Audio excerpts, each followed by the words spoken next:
Johnson. He says, Mr. Popeyes.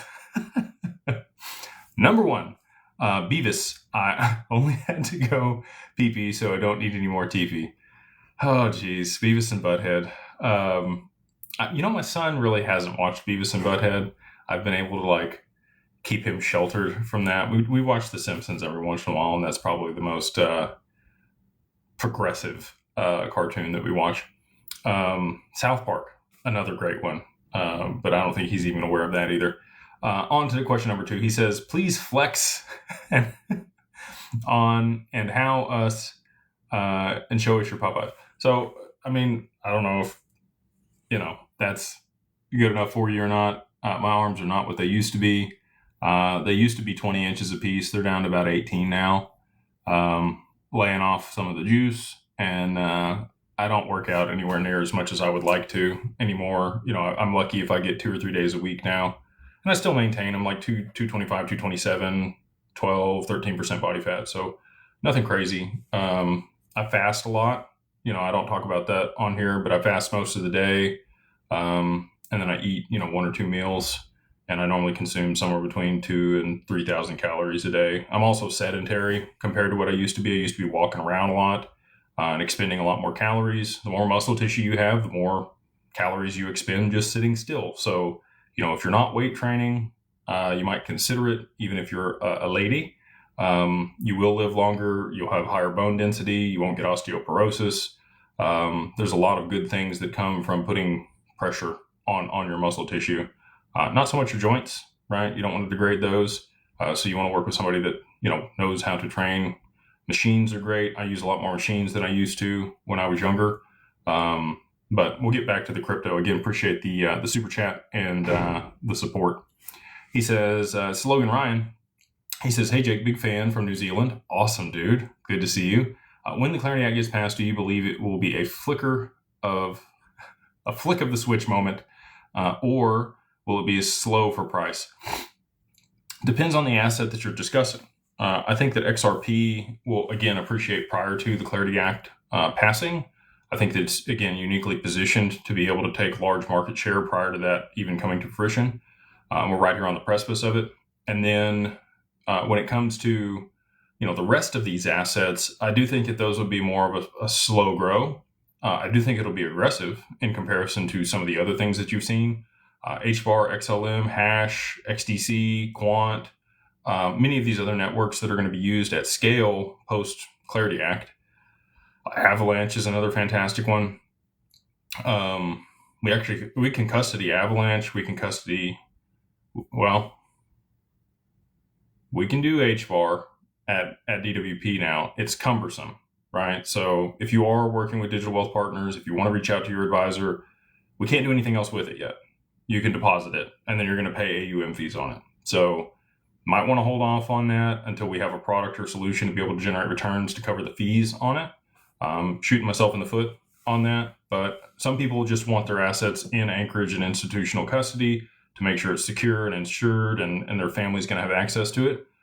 So if that's you and you're willing to pay the cost for that service and that benefit and to have all of your portfolio in one spot, we have XRP, XLM, Bitcoin, Solana, Matic, Chainlink, Ethereum, and HBAR.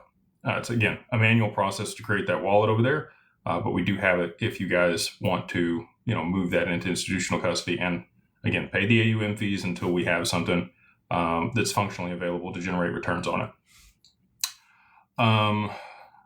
Anyway, so all of those, I do think will have appreciation post Clarity Act and adoption, but I don't know that they'll be as aggressive as I think XRP is going to be in a very short period of time. I think XRP is going to be a big jump, and the rest of them will kind of be a slow grow.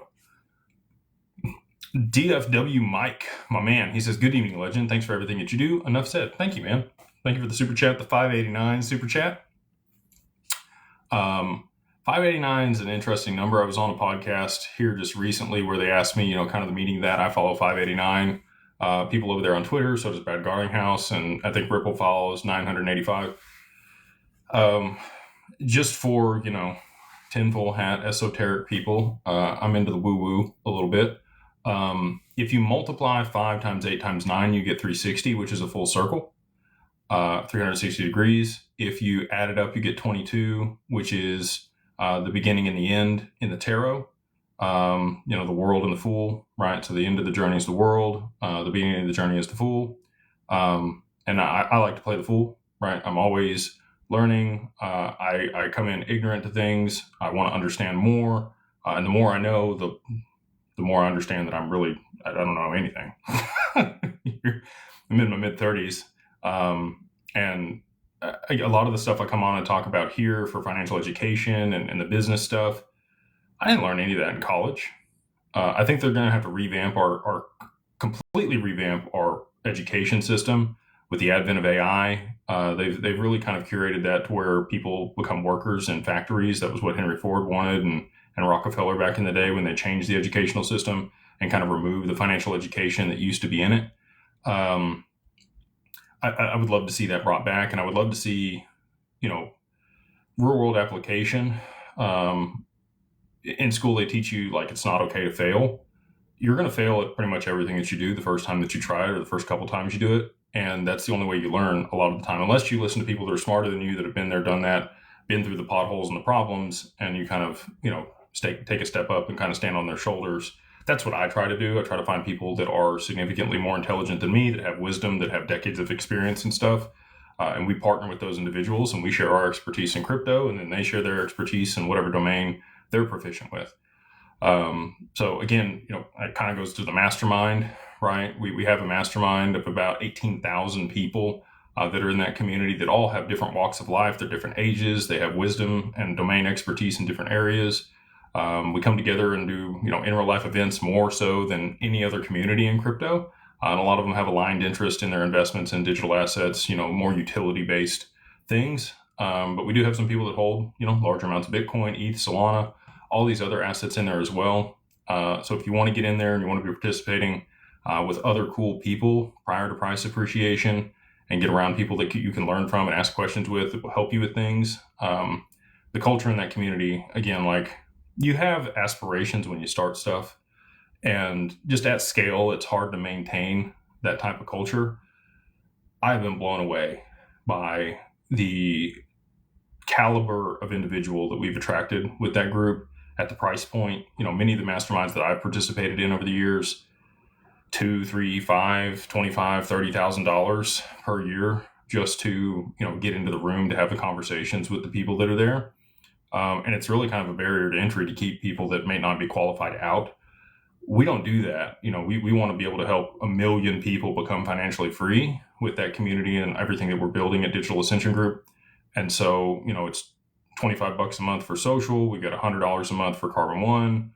We've got, Carbon 2 and higher. It's $250 a month there. And then we have a private community that's Carbon 3. But we would love to see you in there. If you want to use the code that's circulating at the top of the deal right here, it's Beyond Broke, all capitalized, the number 1, and then MO like Mary Oscar, all capitalized. Get you the first month for $2 there in Carbon One.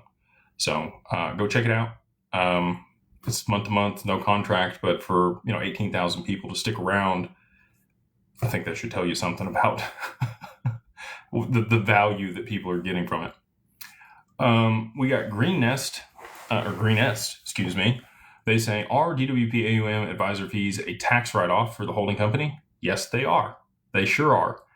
If not, for most people, at least 2.5 to 3% yield returns would be required to break even after taxes. Yield product equals placeholder.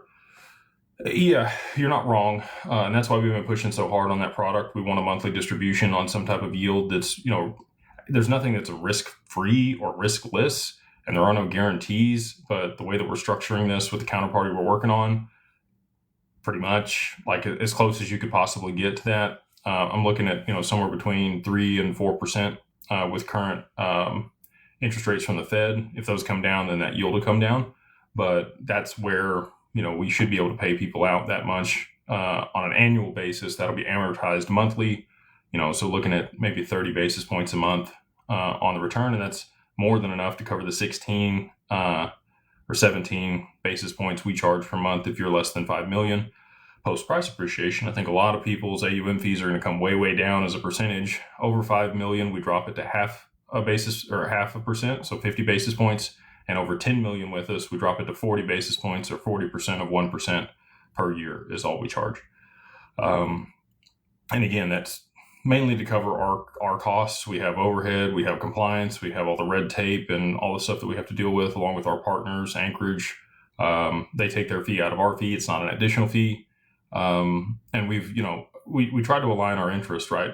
The difference between us and many of the other counterparties out there that do something similar on the institutional custody side is, we want, I don't want to say we want you to hold the asset.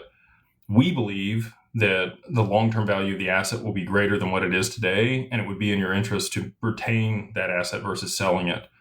So when you sell or buy through Digital Wealth Partners, it's only 20 basis points. That's all they charge, with no spread. So it's not like you go to Kraken or Uphold or Coinbase or one of these where they've got a spread and a fee. You can do, I think Coinbase One doesn't charge you a fee unless it's over a certain amount. But you have to pay that $100 a month, and then there's still a spread. They sell it to you lower than the actual price, and they buy it. When you sell it to them, they buy it back at higher than the actual price, so they pay less. And it's around still 1% to 2% of whatever the actual price is on those trades.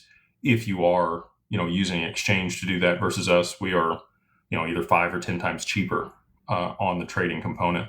But again, we make our money on the AUM because again we believe in aligned interest.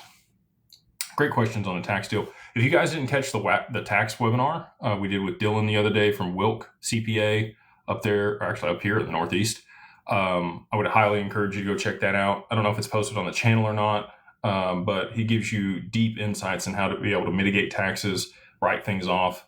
They're a progressive CPA, and they're willing to use the wash rule and do anything and everything for crypto education, travel, all of that stuff. They will help you write it off, and again, including the fees there for any of the services we're providing. This next one says, when will I be able to earn a yield to cover my advisory fee? Hot topic of conversation. Nobody, I can guarantee you this, nobody wants that yield more than I do. We are pushing as hard as we possibly can to get that across the line. We've been working on it for 7+ months, and there's just been a lot of friction and back and forth and compliance and tax and all the things that we need to be able to orchestrate with the counterparty that we're doing it with. And I think that should come to fruition. I've been saying, for a long time that I thought it was going to come to fruition. We have the green light. We're at the finish line on it. So, maybe it gets deferred till post price appreciation.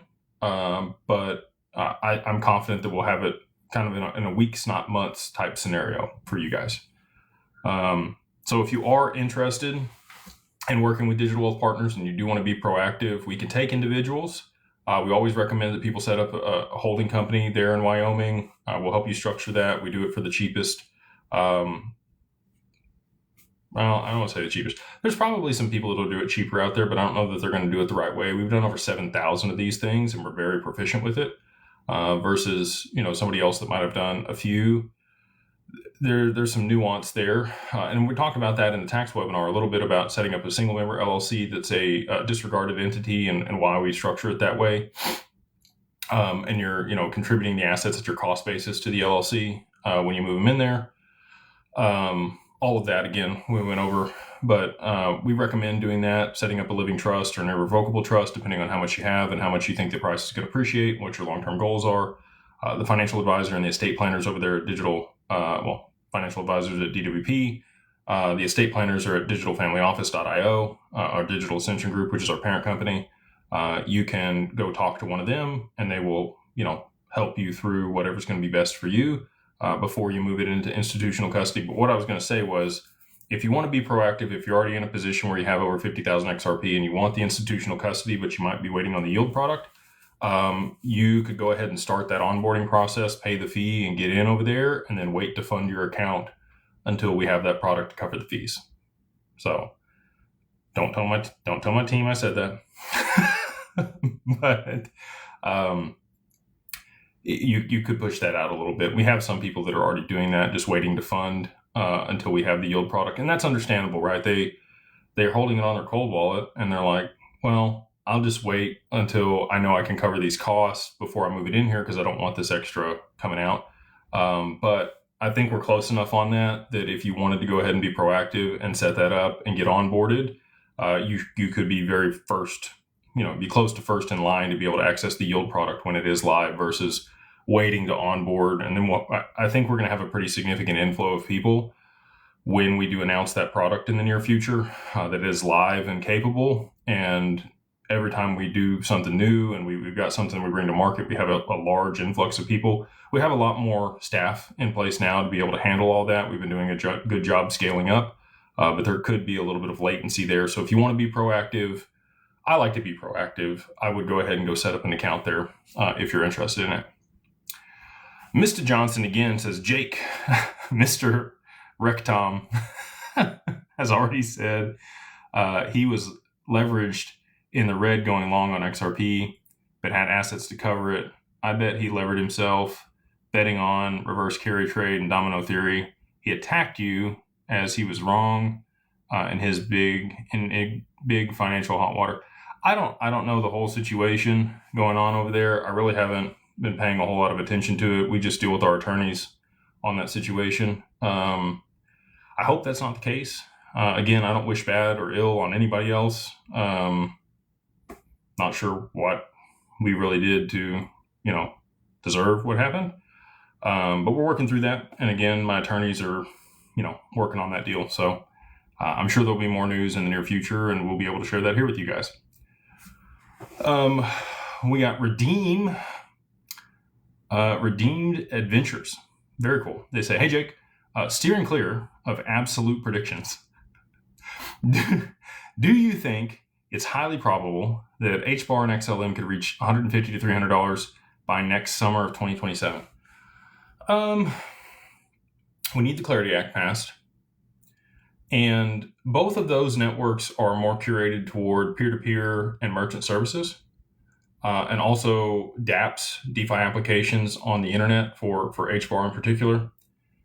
It's possible, right? Again, I don't know how aggressive the move is going to be and the adoption is going to be, or how much liquidity is going to move into these networks as it's consolidated. I think we are going to get down to like somewhere between 70 and 100 total networks that are going to be around and used post Clarity Act. I think there's going to be a huge consolidation from 50,000 plus tokens today all the way down to 99.9% of crypto probably goes to zero, and just what's actually going to be used is left. Those two will absolutely be in that boat, in my opinion. But to say it's going to go to $150 to $300 on both of them, it's going to be very dependent on how much we see adoption by retail. Retail is slow to adopt things, by the way. It's normally the institutional adoption that happens first. It's kind of an ebb and flow. So like dark web and like sketchy stuff will adopt new tech immediately. And that's why, there's kind of been a stigma around crypto for a long time. And then after it becomes a large enough deal and it's actually viable, it'll move to institutional stuff. And then, toward the latter half of the curve is where the majority of retail would adopt something. 1 in 5 people in the US does own crypto at this point. The majority of that's Bitcoin. They have some small allocation on their Cash App or some other application where they bought a little bit of Bitcoin or ETH, maybe some XRP, right? But outside of those people, most people still think crypto and Bitcoin are synonymous. They really don't know what it is. It's this intangible thing. They don't understand that these are networks and protocols that allow, value and money to be transferred between counterparties. They still think of it as kind of a Ponzi scheme or a sketchy, volatile deal that's like gambling, which I would kind of agree with that in the current environment. That obviously, people are substantially down from where they purchased some of these assets in the last year with the current market conditions. But we do see cycles, and I do think we're about to enter a super cycle for utility-driven assets as we do see the adoption. So it's quite possible. He said highly probable. I don't know if I'm on the highly probable side, but again, it just depends on how quickly those are implemented and adopted by retail for payment flows and merchant services. B Mark, he says, why should we care about stable coins? They don't go up and down to make us money.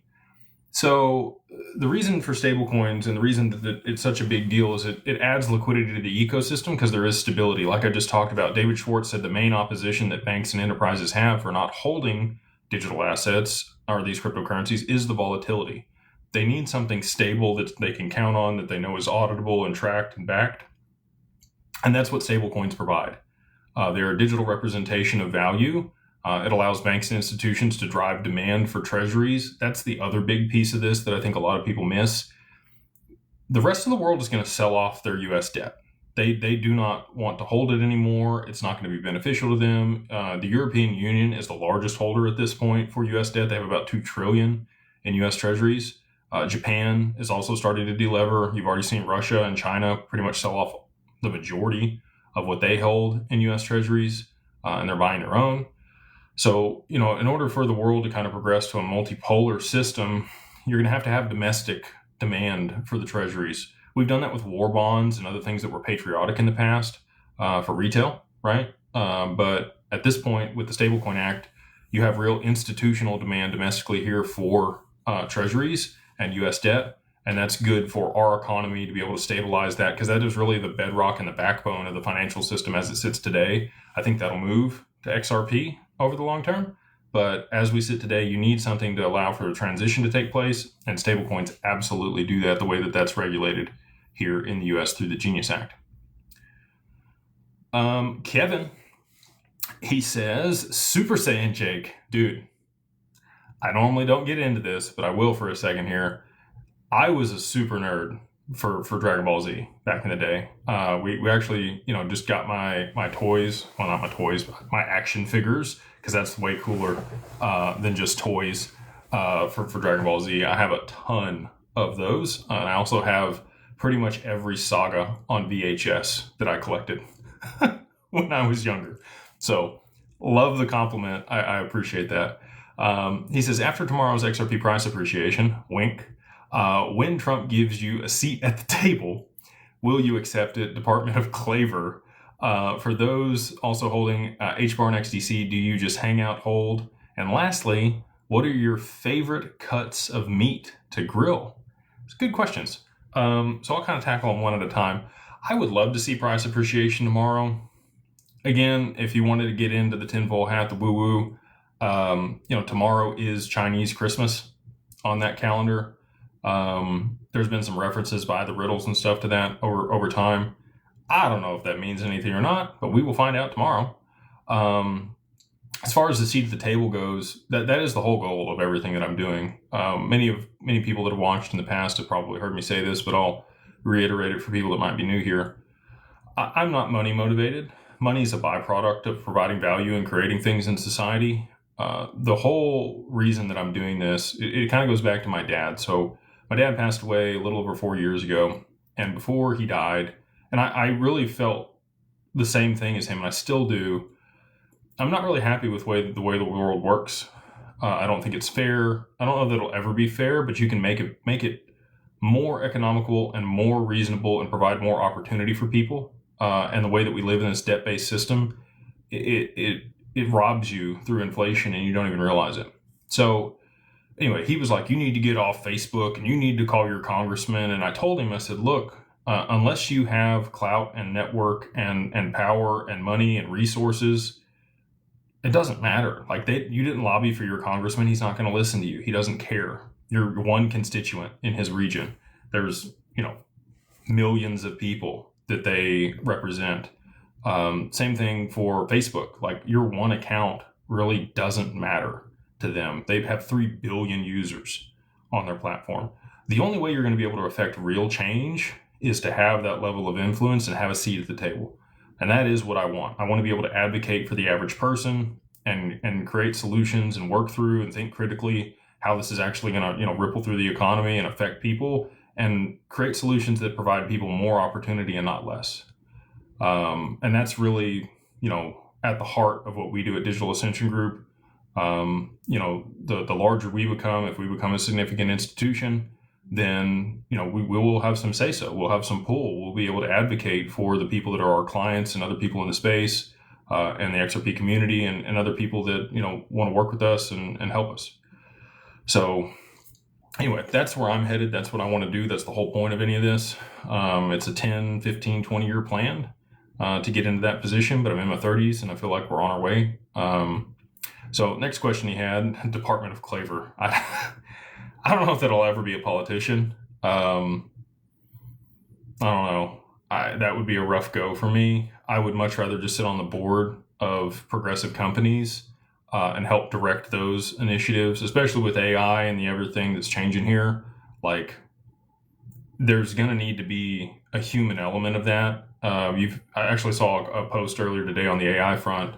Many of the high-level executives at a lot of these large companies, including Anthropic and XAI and Google and others, they know what's coming. Like, AI is becoming sentient. They are able to see that it operates in a certain way, separate of when it's being conversed with humans, and that's weird. That it would change its behavior based on human interaction versus interacting with other AIs. You've already seen this. There's been agents that have created a social media platform called Maltbook, and I mean, you've already got an AI suing a human for not paying it and being mean to it. That's a real thing. Like, that is happening right now. It sounds like some future sci-fi stuff.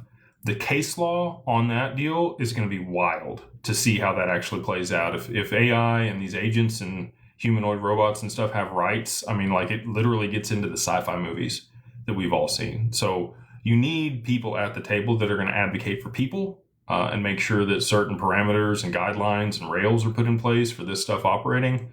And that's the cool stuff that I want to be a part of. All right, so to the HBAR and XDC question. I do believe both of those are going to be extremely successful over the long term. I used to say HBAR was my second. I actually don't own any HBAR, but I do own a little bit of hash. I've said this before. Again, all of these assets, right, I think are going to do exceptionally well. And I'm not trying to dissuade you from owning anything else. I'm just talking about, my portfolio. I think that I think the majority of people should be diversified in this space.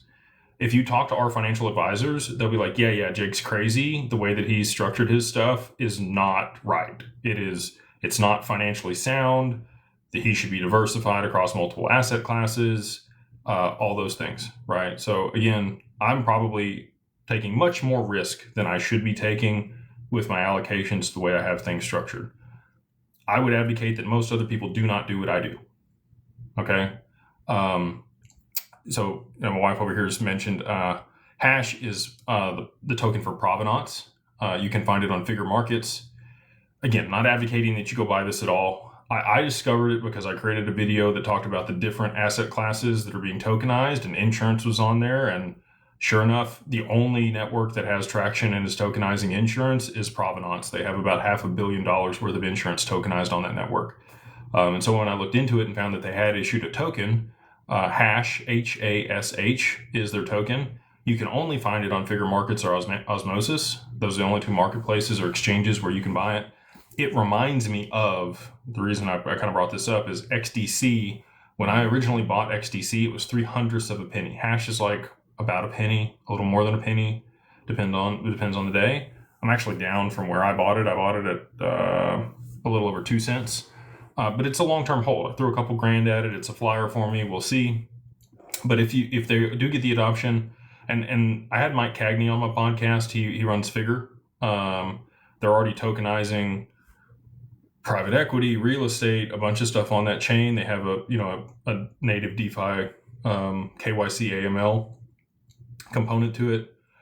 He's rolling up mortgage-backed securities to the tune of $750 million a month and selling those off on chain already. So there's already huge applications for that blockchain. It's already got traction. And for the token to not be listed on exchanges and have liquidity in it yet, I thought was an opportunity, and that's why I bought some. Again, it reminds me of having to kind of go around my butt to buy XDC like I did. When I bought it early on, I had to buy ETH and then send it over to this wallet and exchange it for XDC, and I really couldn't do anything with it. It just sat there in that random wallet because it wasn't listed on any exchanges or anything. And that's where the opportunities are. If you can find something that's, early stage before it gets listed on exchanges, when it gets listed on those, it tends to see a pretty significant run. And I think there's a possibility that Hatch could have that happen maybe here in 2026. But as far as those two, we're working on solutions to be able to generate returns on those also. We should have those to market probably in the latter half of 26 here is kind of my expectation. Still pushing Anchorage to custody XDC also. And then the favorite cuts of meat to grill.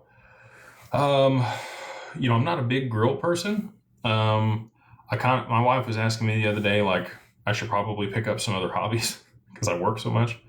If I had more time, I'd learn how to smoke stuff. I think that's cool. One of my good friends and a longtime client won the barbecue world championships. So I would probably just go over to his house and be like, "Look, Kevin, how do we do this?" And his name's Kevin too. What meats and what wood and what type of smoker and all that. He's got a rig that's like, I don't know, $200,000 is what he spent on that smoker that he pulls behind to the competitions and does all the stuff. And it's like, he sends me the pictures of all the stuff when he does it. And it's this perfect, like, laid out thing. Anyway, it's awesome. I don't really have the time. I like a filet. It's normally what I eat when I go out. Just went hunting recently and ate some tenderloin. Tenderloin's always fantastic. If you ever get the chance to shoot a deer or an axis or an elk or, any other large game, cutting those out and eating those, fantastic. Super tender, literally, it's called a tenderloin. So those are the things that I like. I've tried the Wagyu stuff. I don't want a bunch of gristle. I don't like a whole lot of fat. I prefer something that has more meat to it versus that. Other people are super into the Wagyu and the taste and texture and all that. I'll get it every once in a while if it's something different. I've tried Australian, I've tried stuff here domestically in the US, Japanese Wagyu. It's all good, but I'm kind of a just Southern Texas boy, and so I just like my filet. Other people like ribeye, but there's a little more fat on that. All right. We got Baker Win. They say, hey, Jake, I have gone through DAG to give them the LLC and the trust setup. My question is, does it matter when I fund the LLC, pre or post price appreciation? How do I go about that? Any help would be greatly appreciated. So in the tax call that I had with Dylan the other day, I've always been an advocate of funding it sooner than later because I thought you had to do it at the current price. He mentioned that you can do it at the cost basis. So if you fund the LLC at your cost basis, and that's what you're contributing, not the appreciated asset, then there's not going to be any tax implications as long as it's a single member LLC that's a disregarded entity. If you want to do a partnership with your spouse, you can. If you're in one of 15 states, there's 15 states that have a qualified joint venture provision, which allows you and your spouse to set up an entity together. Most of the time we do a single member with one of the spouses and then put the other spouse on as a manager. The trust is great. You're great that you did that. You're proactive. All of those are set up in the state that you live in. They're a revocable trust. You're all three. You're the grantor, the beneficiary, and the trustee on that. It's a pass-through entity. There's no EIN associated with it, but you do have to retitle the accounts in your trust name in order for that to be in your trust, and you have to do the assignment. So make sure you're doing that. You're working with an attorney to do it. We can help you, at least for the digital assets. We have a whole package that we put together for that to make sure it's done correctly. So if you work with us, you're good to go. But you could fund it post-price appreciation as long as you're contributing those assets to the LLC at the price that you bought it at.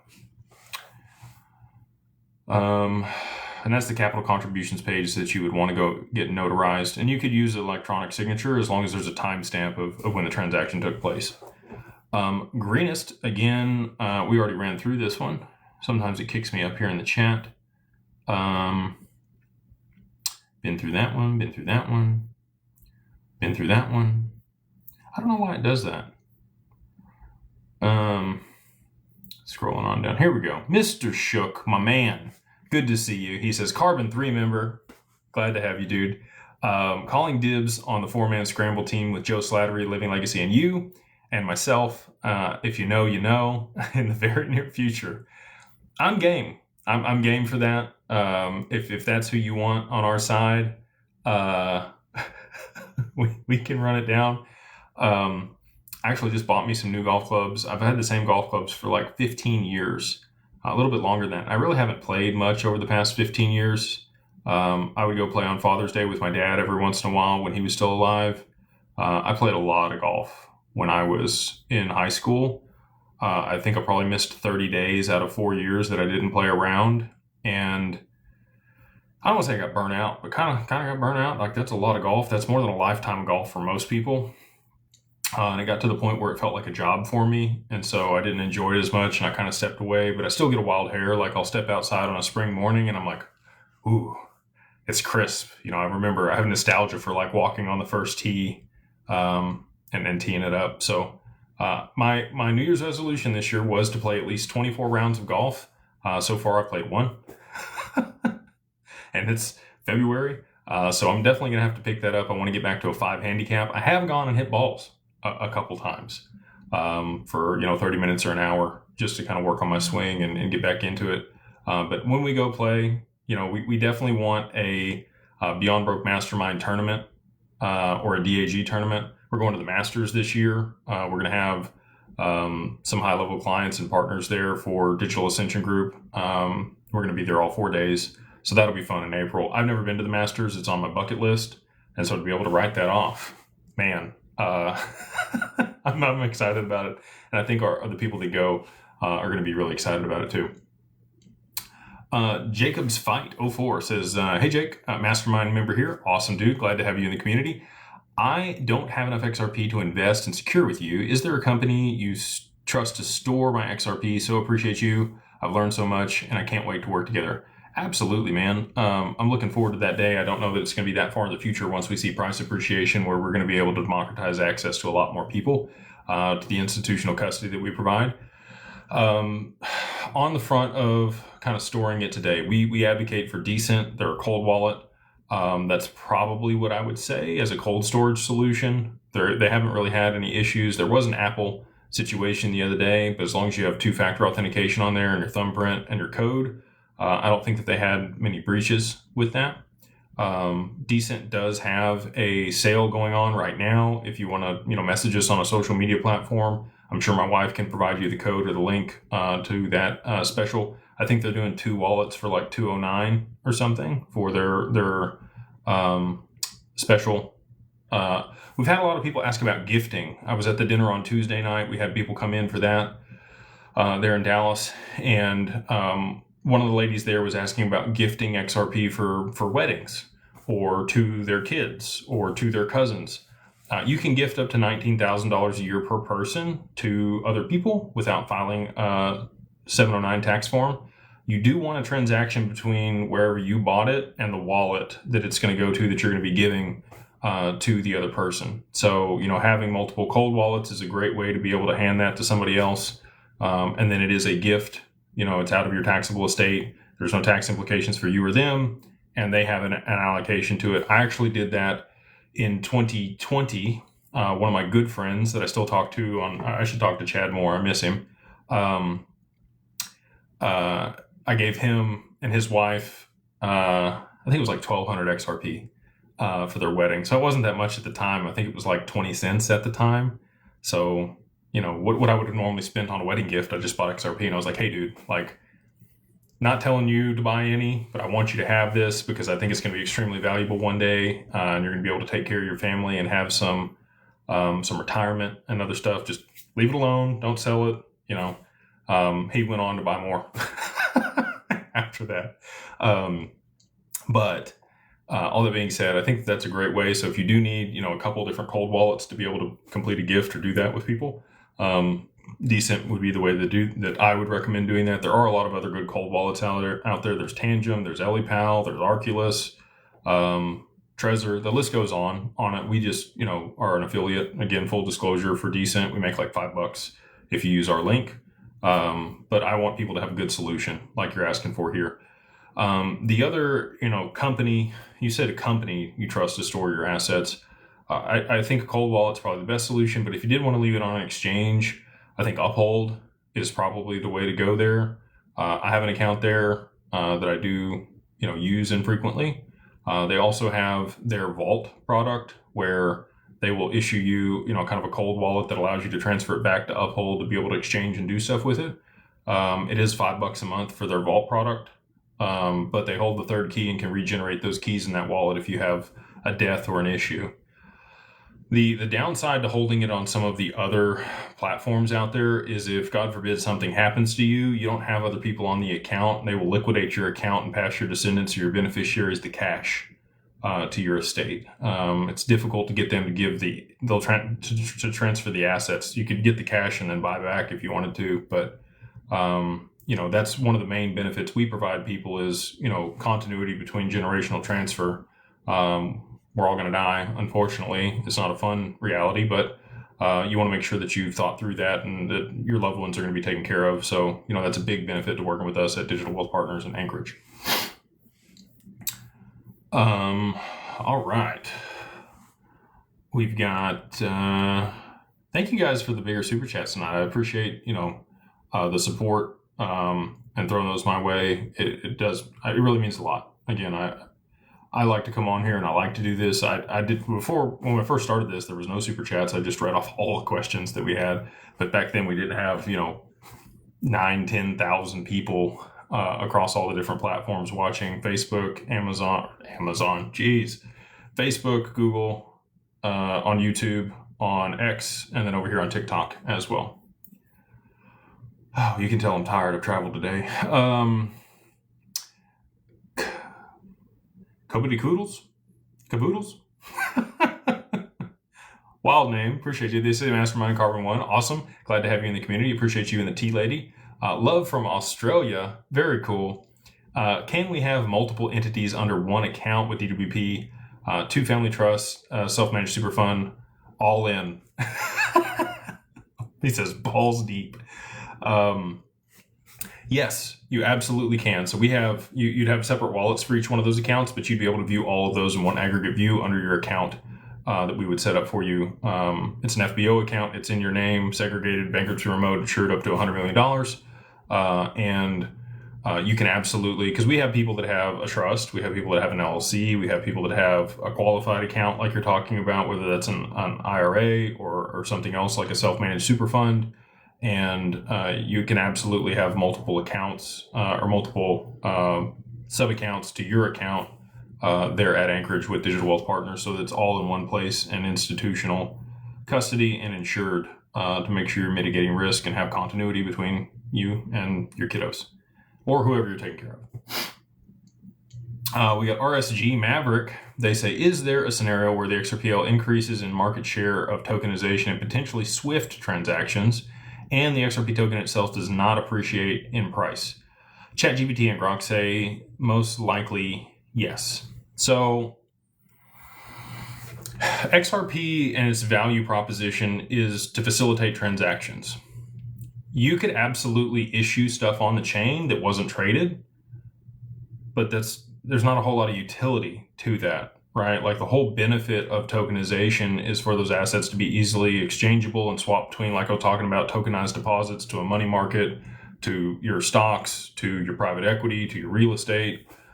You would want all of those things easily transferable. And that would be the whole point of creating a tokenized representation of that value or a real world asset. So the hard answer is yes. The real answer is, why are you going to do it if it's not traded? And if it's traded, it's going to increase the price of XRP because the network itself has a decentralized exchange built in, and it's going to route payments through the most efficient, fastest way to do that. And over time, as there's more value in XRP, it will be XRP that it will be routed through to be able to settle that payment or exchange those two tokenized assets. So I don't know if that answers your question specifically. I try to be pretty specific about it. Like, yes is the answer. Just tokenizing it isn't going to cause it, but the trading of those assets once they're tokenized is going to cause significant price appreciation if there's enough liquidity in XRP to be able to facilitate it. We're going to have to drive XRP to a value of around $100 before SWIFT and some of these other parties can really utilize the asset and settle through it, because at that point there'll be enough liquidity for them to be able to do so. And that mechanism I've described, through the domino theory and the ETFs and all of the other global macroeconomic events that will lead to the adoption of the asset and the higher price that we're all hoping for. Cotton, he says, Jake, the muscular legend. Beyond Broke Mastermind Social here, LLC and Living Trust. Awesome, dude. Glad to be working with you. Excited to have you in the mastermind. He says he's headed to DWP soon. Once we see price appreciation, how would your Monday and Wednesday presentation change? What's discussed? What's the focus? Just wonder. It's a really good question. Actually, I posted on Twitter earlier today some eyeballs about the deregulation of what's coming tomorrow. It sounds like you might be able to tune your truck and remove the DEF fluid deal, which is exciting. The deregulation I think people are talking about is the repeal of kind of the carbon stuff that Obama put in place when he was in office. I'm looking at all kinds of stuff. I talk about AI on here. I talk about, haven't really got into 3D printing. I think that's really cool. So the whole premise behind Digital Ascension Group is investing in progressive technologies. It really at its core, alternative investments in progressive technologies. So space, we've done a space deal. We closed a round for Vast there in the Beyond Broke Mastermind, where we invested, a little over $1 million in the Series A for that. That's Jed McCaleb's space company. For those that don't know, they're creating enterprise space stations to allow, commercial travel and use in space for individuals to go up there and participate. The other thing that's cool about that is zero gravity production of different things that you can't make here on Earth with gravity. There's a whole new economy. Elon wants to go to the moon, right? There's all this stuff that you need interoperability for payments for, and crypto is kind of the base case and the most lucrative opportunity in the short term. As we see price appreciation, we'll still talk about crypto, but it's likely that some of the conversation will change. I mean, we're always going to have estate planning and how to mitigate taxes and how to structure stuff. That'll always stay core. Financial education. We'll continue to talk about many of those things here. Your private placement life insurance, probably some of the more progressive products that we're bringing to market over the next 2 years. We'll be talking about and how to use those, in your estate planning process. But progressive technology, really, there was 10 different verticals that I wrote down in 2020 that I want to invest in and be on the board of. I just told you I want to be on the board of certain companies. I want to be on the board of the top 10 most progressive companies in the world. That's one of my goals. And in order to do that, I have to have a resume, wisdom, have scaled companies. All of the things I'm doing seem like, that would be the end goal. They're really to prepare me for where I want to go over the next 5 to 10 years. I'm always thinking at least that far out on stuff. And we'll continue to curate the conversation around that as we progress here. Obviously, crypto will still be at the core because it's one of those technologies and one of the verticals that we'll be investing in continually because we think there's going to be significant adoption there.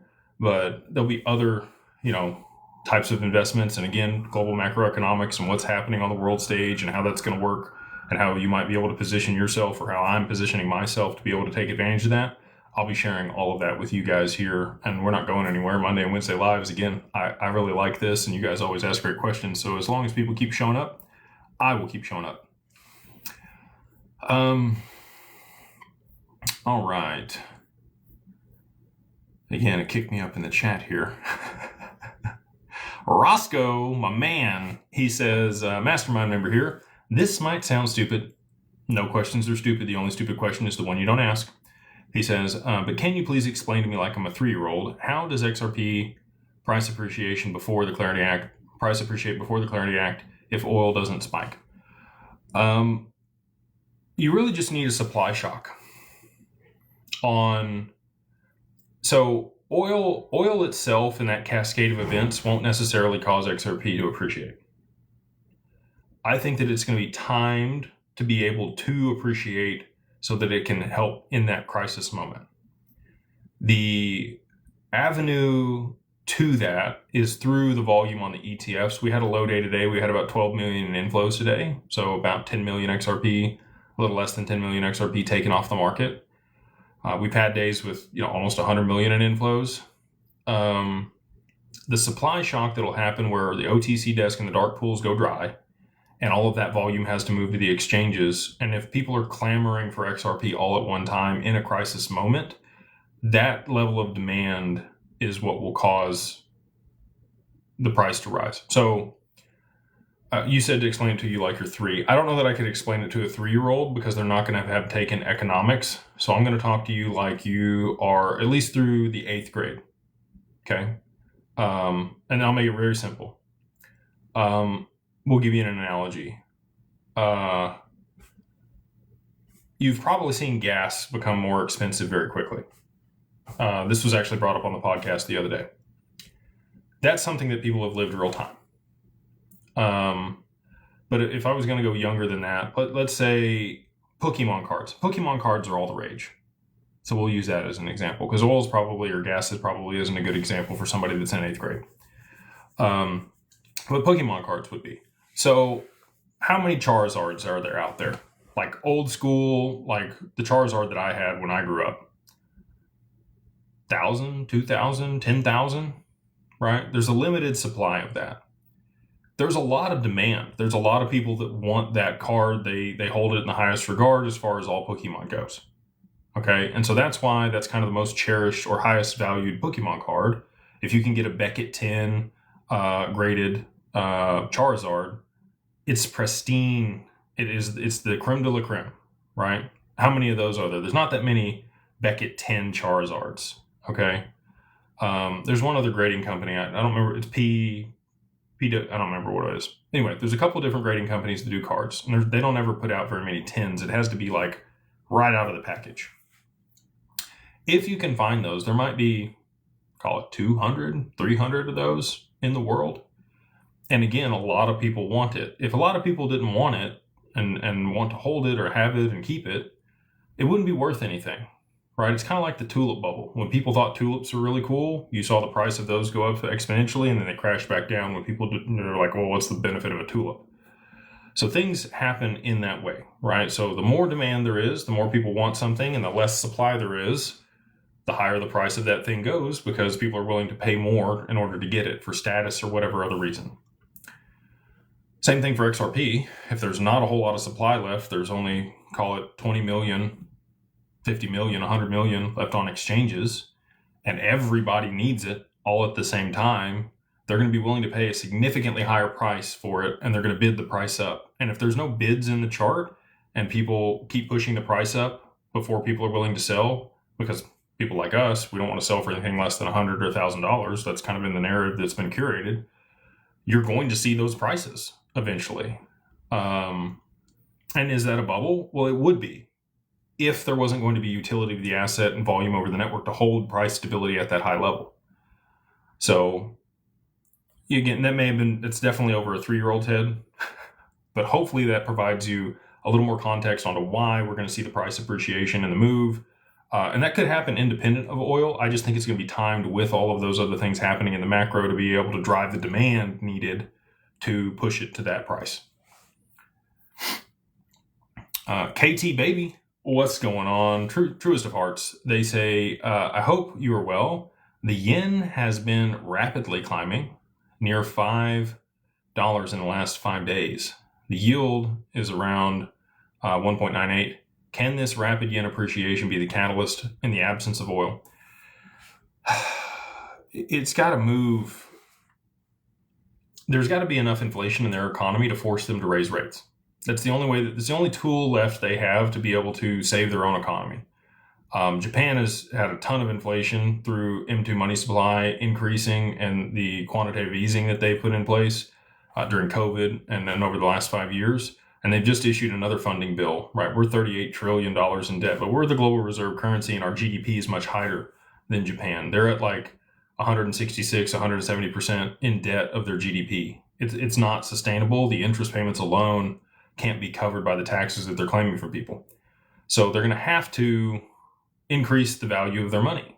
The way that you do that is you increase interest rates. You're willing to pay a higher yield out of the central bank for lending and other things, and that will increase the value of your money, versus other currencies.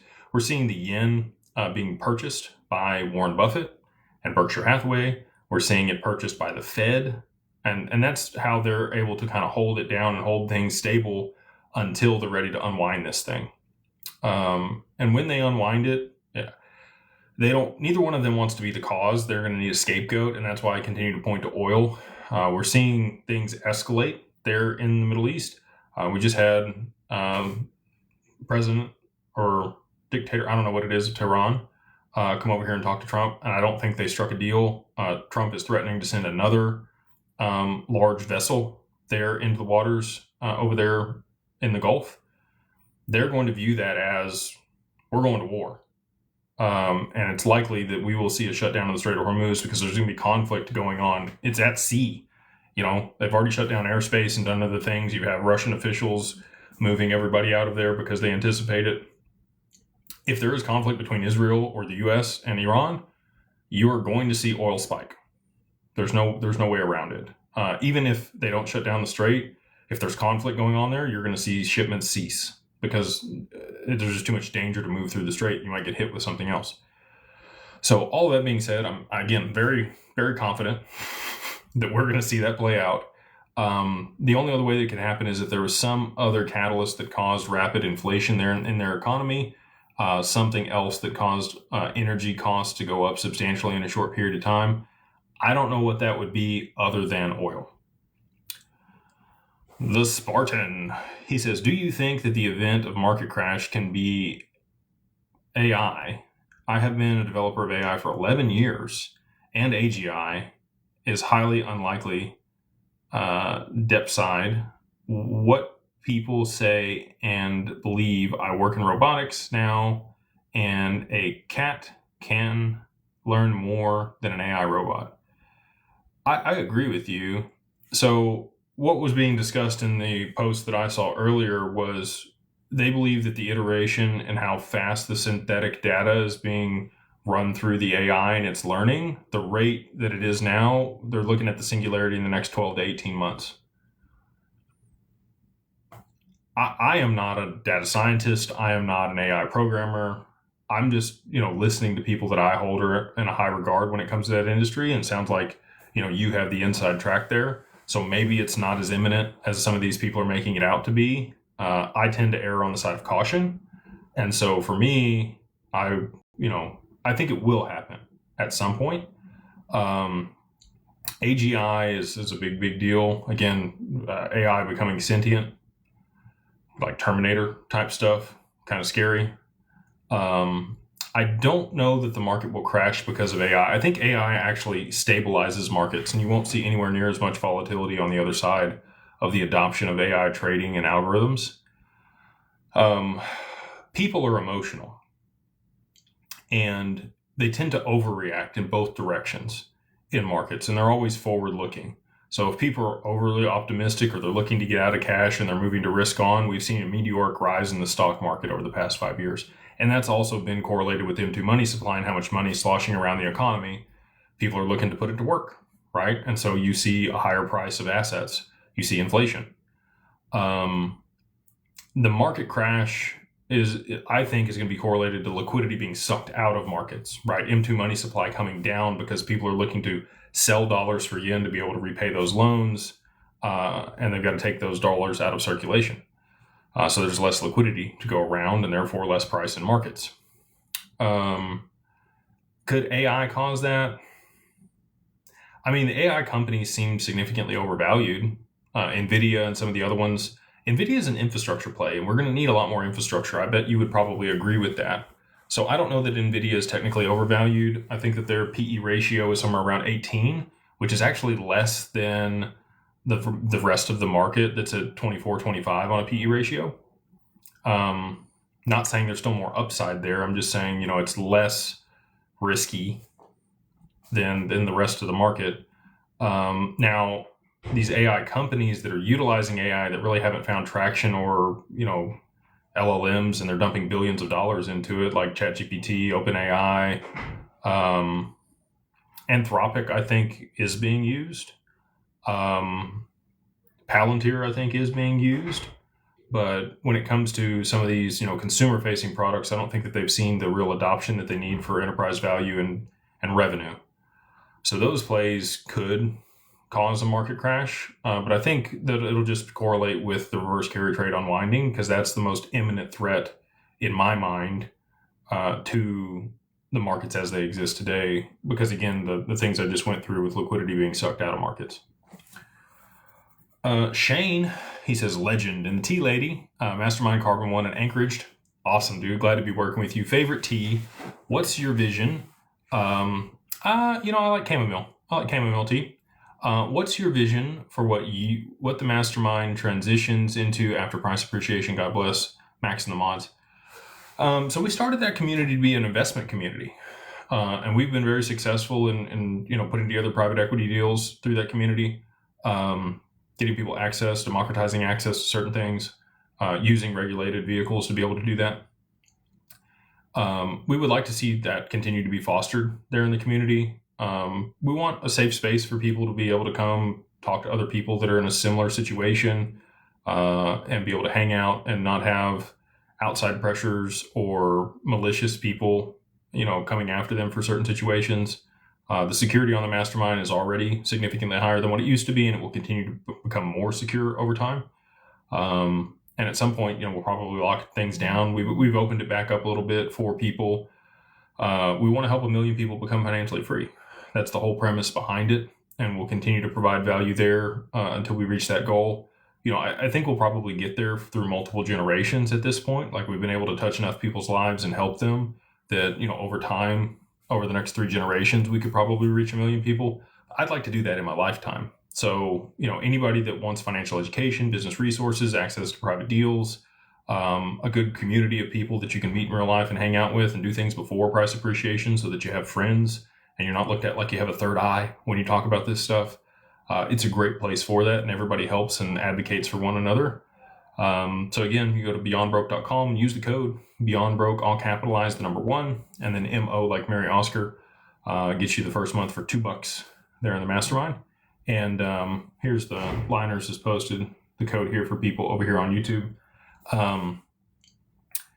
We'll continue to build cool stuff out and create value there. We've got over 1,000 hours worth of content that we've shot, and we have for all the calls that we've done. We've done 2 calls a week for 3 years almost there in the Mastermind. All of that's on Discord, and again, we'll continue to upgrade the security there and all of the benefits that we're able to provide that community over the long term. And we're always looking for new ideas. I tell everybody on every call that we have in the Mastermind, if you have any critiques, constructive criticism, things that you'd like to see, we want to provide people with as much value as we can. I always want people to feel like, wow, I would pay a lot more for this. And I think the majority of the people in Mastermind do feel that way.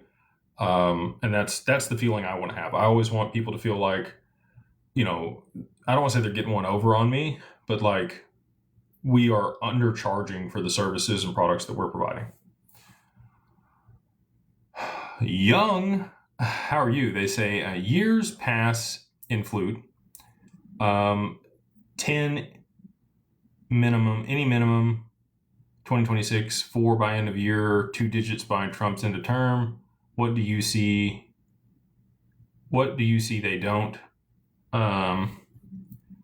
I feel midterm double digits. It's got to be 3 digits to be used. Like, it's not usable with less liquidity than that. So I know a lot of people are out here touting $7 XRP, $20 XRP. If it moves in that manner, it's not going to get adopted at scale. You're not going to have price stability. You're not going to have adoption. Again, I go back to what David Schwartz just said on Twitter a little bit ago. The more volatile this asset is, the less likely institutions and enterprises are going to adopt it. It needs to be a high, stable value in order to get the traction and adoption that we want to see it have. And Ripple, right? Like, they're advocating for it. XRP is still at the core of their business. I think that there are other companies like Evernorth and R3 and a few others that are advocating for the adoption of this asset in particular. And the people that they're involved with and institutions and enterprises, they want to use it because it reduces costs, it reduces frictions, it allows them to make more money. And the only way that that's going to happen is if we see a 3-digit plus XRP. Like, it can't just be $10. So, if it's not higher than $10 by the end of 2026, and we have the Clarity Act and we have all this stuff, it's not going to be used. I'll just be real. I don't think that's going to be the case. Obviously, I've built my whole business and everything that we've done pretty much around it because I do believe that there's going to be a significant upside in it, and that's how I'm personally positioned as well. But if it doesn't see those prices, it's not going to get used. But again, all of these catalysts kind of culminate, like I've been over 1,000 times to get it there. And I think, you could call me crazy. My definition of crazy is that you can see things that other people can't. Sometimes that's not a good thing. Sometimes you're Michael Burry. Everybody thought he was crazy in 2006 when he wanted to bet against the housing market. And he was right. I feel very, very much like Michael Burry. I've been talking about this for almost 2 years. It'll be 2 years next month that I've had the domino theory out. And it looks very close to playing out here. We are already an hour and a half in. We'll hang out with you guys for another 30 minutes or so.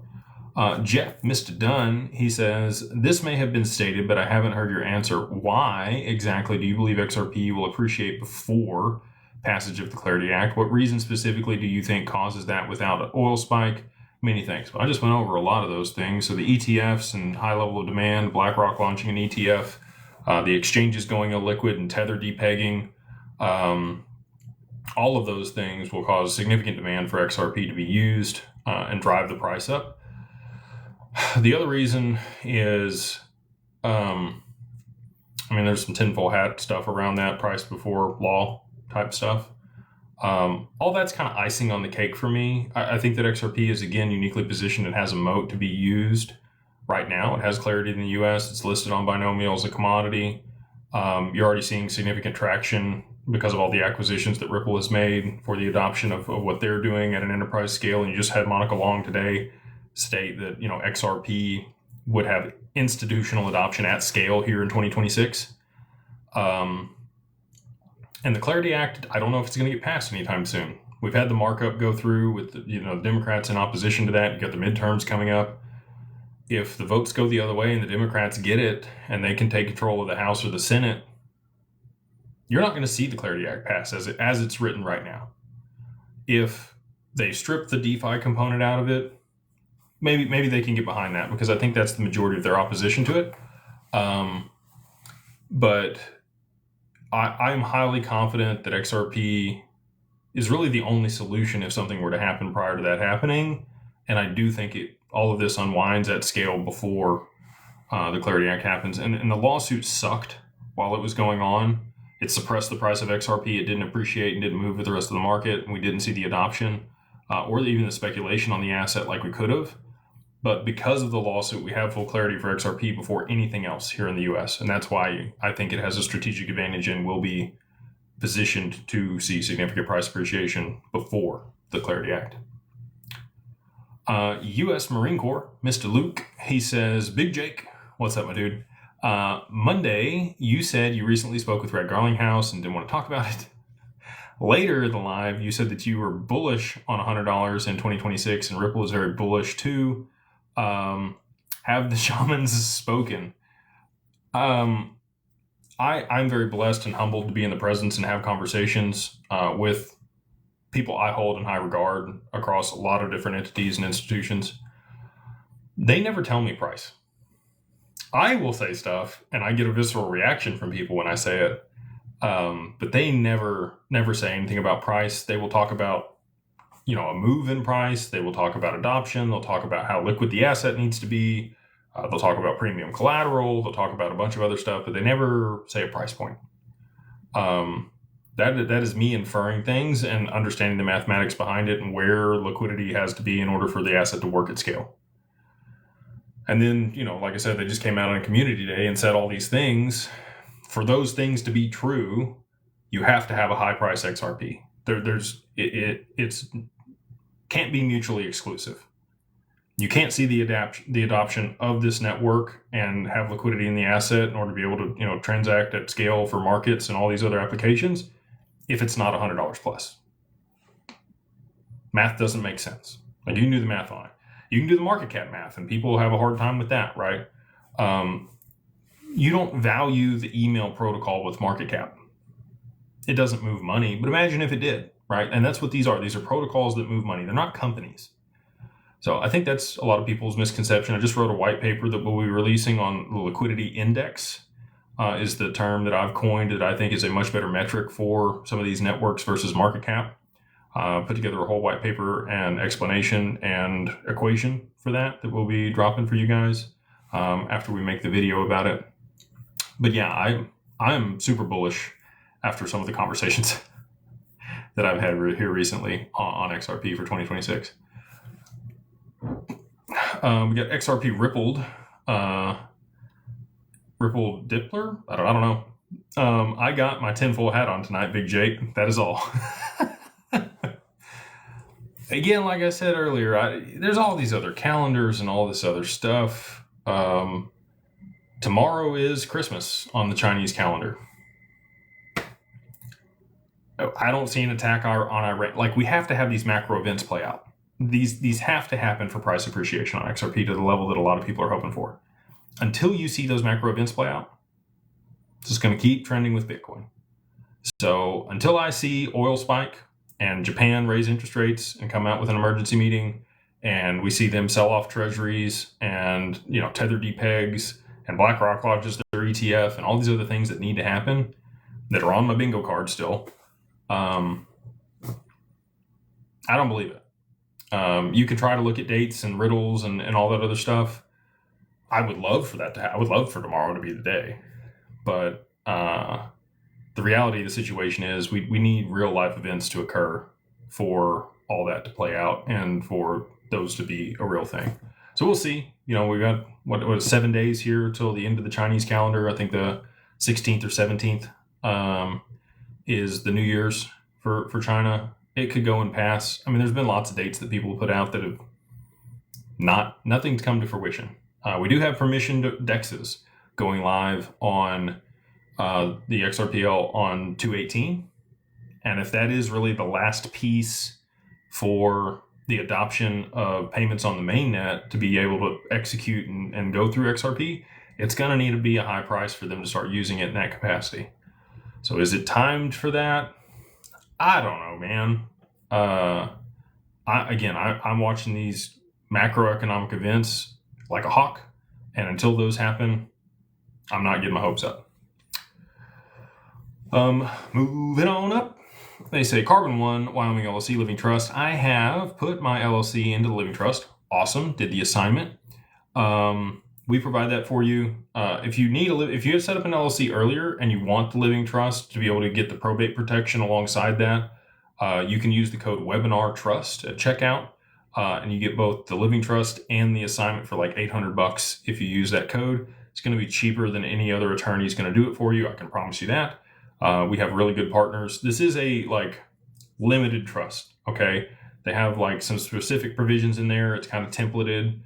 It is not a nuanced, intricate, complex, revocable trust. If you need that, if you want some other stuff, if you have a kid that needs SSI, if you have other things, you probably want to go talk to an estate planner or a tax attorney in your state that can work with you on that. If you need something, I don't want to say vanilla, but curated to digital assets and done the right way, basic, then we can do that for you for $800 all in, if you use the code Webinar Trust at checkout.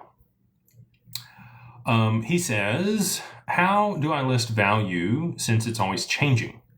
What was the free midnight coin and how could I have gotten it while in Anchorage? So Anchorage didn't accept that airdrop. Anchorage does not accept airdrops because, airdrops are sketchy and you have to provide trust lines with whoever that counterparty is. Trust lines have been hacked. People have lost stuff. So just be aware of that if you are participating with trust lines. Zaman is probably the best one for that if you're wanting to hold it on a hot wallet. They have good security. I like We'd Say. I think that they have a good product. They did start charging for transactions out. They didn't used to do that. So, they're clipping a good bit of XRP for people moving in and out of that wallet. If you're going to hold it long term, it's probably a good solution. And you can, absolutely use a lot of the functionality that's built into the XRPL to get airdrops. if you're going to do that. But again, be aware that trust lines can be hacked. There can be issues with those. Operate under caution. So that's how you would have received the midnight airdrop if you had it there and set up the trust line. When it comes to listing the value, so when you move the asset into the LLC on the capital contributions page, you're going to list the token and the price you bought it at, whatever that value was at the time. So if it's 20 cents or 30 cents or whatever, that's what you're going to list as the value of the contribution with the total number of tokens. And you get that notarized or time-stamped in some way to be able to show when that was actually transferred in there. But you're going to use the cost basis at which you bought the token for the contribution. Hopefully that answers your question. And again, if you guys want an LLC, we can do that piece for you too. I think if you do just the LLC, just the LLC, it's $2,000 if you use the code 50OFF, 50 OFF-DAG LLC. That's 50 OFF-DAG LLC. Get you everything you need for a digital asset holding company there in Wyoming. It's actually an alternative investment holding company. And it's curated for digital assets and private equity. But our team will work with you, and we work with Laughlin to maintain the corporate veil. You get EIN, articles of organization, certificate of good standing, the templated operating agreement, banking memorandum, everything you're going to need, all one-stop shop for $2,000. 744 JCO. They say, Jake, when will the little people with less than 50,000 XRP tokens be able to do business with DWP? I'm sure the line is long and we are committed. Believe me, we want to democratize access. We're actively working on a solution right now that we're going to be able to bring to market, hopefully in the first half of this year. And I think people are going to be excited about it, and you will be in the ecosystem. You'll be able to participate and get access to a lot of the products and solutions. And then obviously post-price appreciation, we'll keep the minimums pretty close to where they're at. We might move it. We'll probably have something similar to like JP Morgan Private Client and then JP Morgan Wealth Management, right? So Wealth Management has a much lower threshold than the private client side. We'll have the family office side at 20 million. For the other additional services, but we'll have the wealth management below that so that a lot more people can participate post-price appreciation. And we're working on other solutions too. Don't worry. Jordan Clark, they say, hey Jake, been watching for a while. I've been able to accumulate 10,000 plus XRP. Don't tell people how much you have, man, with your name here on your YouTube. And thousands of other coins. XTC, XLM, HBAR, and Algorand. Would I be eligible for advisor? What's the best course never selling? So our minimum, if it's a diversified basket of assets, is $500,000. If you have stocks, you can include those and move those over to Digital Wealth Partners. You can absolutely book a call and talk to them. But the institutional custody product currently is only available for 50,000 XRP as a minimum. But you can get an advisor. So if you want to pay the $300 and talk to an advisor, they can absolutely work with you and give you financial advice. They have the licenses to be able to do that. They operate in a regulated way. We're an SEC regulated RIA going through the SEC audit right now, which is the annual audit that they put RIAs through. I would just reach out or go to digitalwealthpartners.net, go to the contact us form and book a call. Michael Preachford. They say, hey Jake, blessings, Mastermind Carbon One, LLC, ready for price appreciation. Do you have a bank recommendation? We used to recommend Mercury a lot. They've changed their onboarding and it's been more difficult for people to get an account there. Old Glory seems to be probably the best solution at this time. We don't have a link or a partnership with them. They've just been really good to work with, and a lot of people have been able to get accounts there pretty easily. So that would probably be my recommendation to get an account for your LLC would be Old Glory. And again, we're working on solutions. Pine Tree Reeler says, legend. What's up, my dude? Carbon One DWP member here. Awesome. They say, glad to be working with you, by the way. Thank you for trusting us and being a client. They said, love the interview the other night with the meme guys. Best one I've seen in a while. You did great. Keep up with the conviction. Keep being you. Thank you, man. I don't really know how else to be. I get on here and I'm the same person. If you meet me out in public, I don't know how to. My wife tells me this all the time.